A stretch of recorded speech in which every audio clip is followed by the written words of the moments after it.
Hey guys, welcome back. Today we're going to be doing another Algebra 2 video in which we're going to be learning about set builder notation and,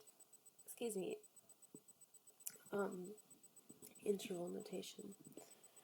Now, just a quick, just warning or disclaimer, I should say. I prefer interval notation. I know a lot of people use interval notation rather than set builder notation just because it's easier, it's more convenient, but it's important to know both. Now, let's just get to it. So set builder notation is how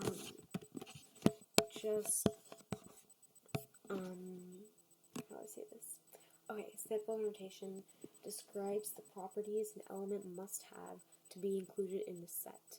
So it shows the restrictions of what an element can have in order to exist, if that makes sense. So what the formula is n. I will explain all of these variables after I write it. N equals, curly brace, x, absolute value sign, x is a natural number,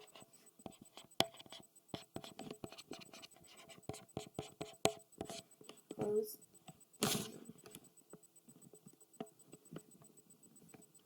that's just a comma, and then x is less than 6, and then close curly brace. So let me explain each part of this. So n is the name of the set.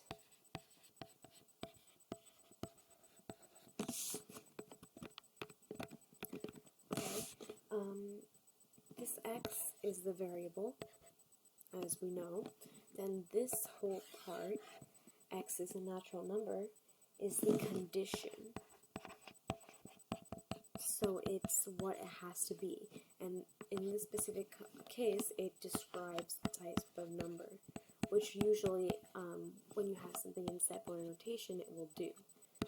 Type of number. And then this very last part here, x is less than 6. What that is the domain or the restriction. So what it has to be. So x cannot be greater than 6. Restriction. So what this is saying is this in this set n, x, which is our variable, x is a natural number. So it is 1, 2, 3, cannot be 0, and x is less than 6. So we know that x, our answer, will be, let's write it up here so we can see better. X equals 1, 2, 3, 4, over 5. So that is set builder notation. As I said before, quick disclaimer, I don't prefer set builder notation because it gets very complicated if you want to use it all the time. And because it does get very complicated, we have something called interval notation, which I prefer using. I know a lot of people prefer using interval notation. Now, interval notation is the most commonly used in classes in college, in high school. I know I use it a lot. So, what it looks like is there's 3 parts to it. There's the parentheses, we're just going to put P, there's brackets, and there is infinity. Now, to explain each part, so parentheses are used to describe the endpoints. So whenever the endpoint is an open circle, like if you have a coordinate graph and you have an open circle, not a closed circle, open circle, and that means that, as you should know from Algebra 1, that means that point does not really exist on this coordinate graph or on the line. It is just there. So that is when you want to describe a point like with an open circle, that's when you use parentheses. And you also use parentheses when trying to describe the endpoint of infinity, because infinity and negative infinity are numbers that cannot be defined. So you use parentheses with numbers that are not defined. Brackets you use when describing numbers that are defined, so regular numbers with the solid points on the graph. Now, infinity and negative infinity is, like I said before, used with the parentheses when a graph has a line that continues on forever. Now, I will do an example with interval notation. So let's say you have a graph like this one, and you have all your points,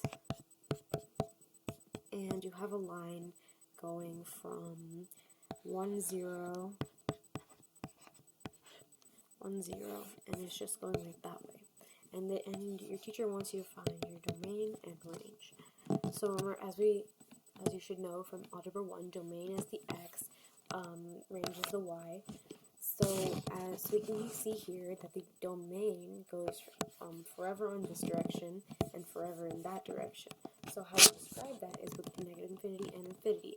And remember, infinity and negative infinity cannot be defined, so we also use parentheses. So we do negative infinity, we'll do this in different colors, so it's better. Negative infinity to positive infinity, close parentheses. Now with the range, remember it goes up and down. We can see that it goes up forever and down forever. So our range will be the same as our domain. It will be negative infinity to positive infinity with parentheses. Now another really important thing to note is that when writing in interval notation, your negative infinity will always be on the left side, and your positive infinity will always be on the right side. It's very important to remember that. Okay, well, that wraps up today's lesson. As I say all the time, thank you guys so much. Make sure, that was not what I meant to do. Make sure to like and subscribe below. Thanks for watching. I always do this out of order. And just see you guys next time.